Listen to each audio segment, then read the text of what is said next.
Olá, tudo bem? Meu nome é Irã Aguiar e nesse nosso canal de reflexões sobre economia e atualidades, a gente vai falar no vídeo de hoje sobre marcos legais de segmentos econômicos, em particular a PL de saneamento que está tramitando hoje no Congresso, com foco nela, né? E falar dos requisitos mínimos de um marco legal. Bom, primeiramente, eu preciso falar, antes dos requisitos mínimos, falar um pouco porque um poder público, uma nação, um Estado, ele vem regulamentar um segmento econômico. Bom, ele pode regulamentar por diversos motivos. Um dos motivos mais básicos é o segmento econômico, o setor econômico, ele é estratégico para o governo, para o Estado. É o caso da energia, do petróleo, da telefonia. E nessas hipóteses, o governo tem interesse em regulamentar o setor econômico.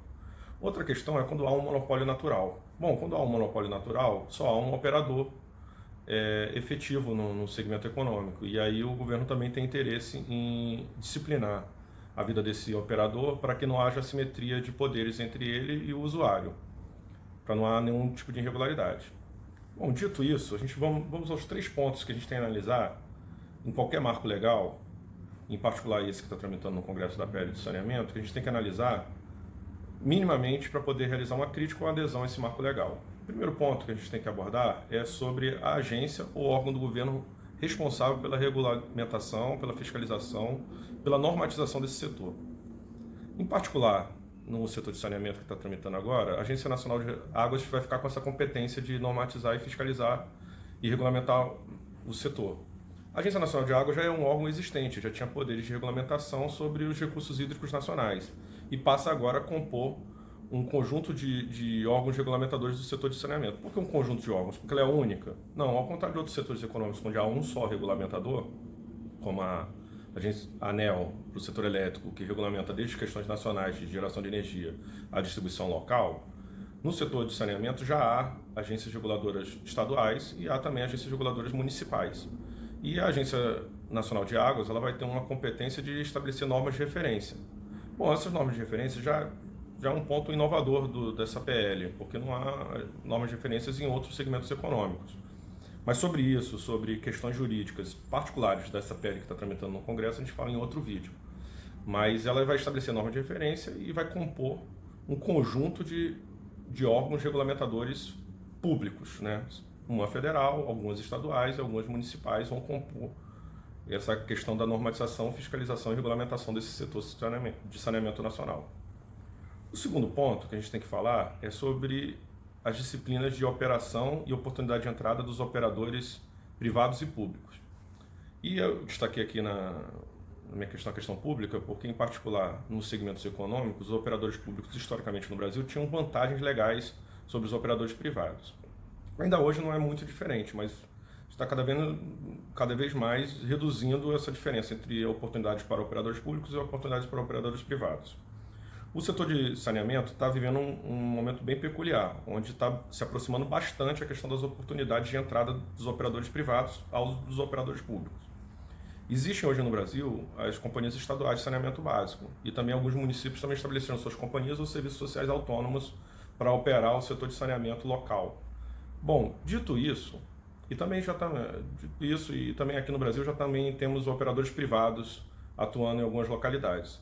Dito isso, é importante que essa disciplina de entrada e de operação desses operadores sejam absolutamente razoáveis, entendeu? E que sejam justas e razoáveis.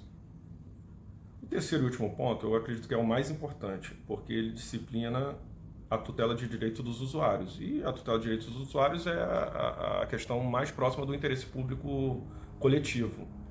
Por quê? Porque o poder público ele tem um poder político e os operadores privados têm um poder econômico. E o usuário, geralmente, ele fica um pouco refém disso daí. E o marco regulatório saudável ele tem que disciplinar isso. O que o usuário de qualquer setor econômico, seja do saneamento, de energia, ele espera? Ele espera 4 pontos minimamente básicos. A universalização dos serviços, ou seja, ele espera que seja tutelado, que esse serviço seja ofertado a todos, seja energia elétrica, seja fornecimento de água, seja tratamento de esgoto. Ele espera uma disciplina sobre o nível de interrupção do serviço. Não adianta você ofertar a todos, mas você ofertar com várias interrupções. Então, a gente espera um nível razoável de disciplina sobre esse assunto, sobre a interrupção do serviço. Ele espera uma qualidade intrínseca do serviço. E quarto e mais importante ponto, ele espera também uma modicidade tarifária, ou seja, que o preço desse serviço seja razoável e não avance sobre o orçamento doméstico dele.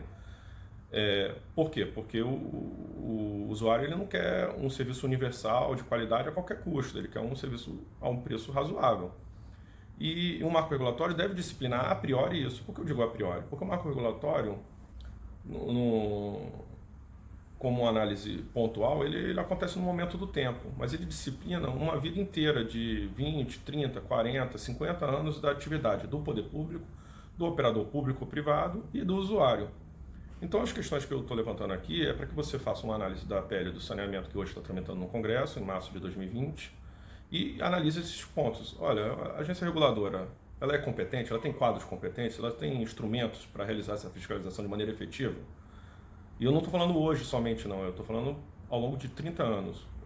Os operadores públicos e privados, eles têm disciplina de entradas razoáveis e justas? É uma questão que a gente tem também que levantar.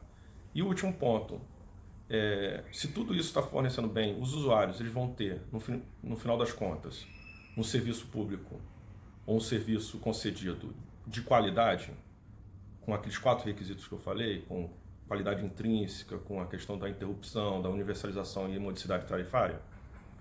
Então, assim, eu acho que vocês podem dar uma olhadinha num vídeo que eu fiz do resumo da tramitação da PL do saneamento e podem dar uma olhadinha também num vídeo que eu fiz sobre a questão polêmica dessa PL, porque são questões jurídicas específicas, mas que refletem também questões econômicas, e o nosso canal aqui é de análise e reflexão econômica de alguns assuntos que estão em pauta hoje no país.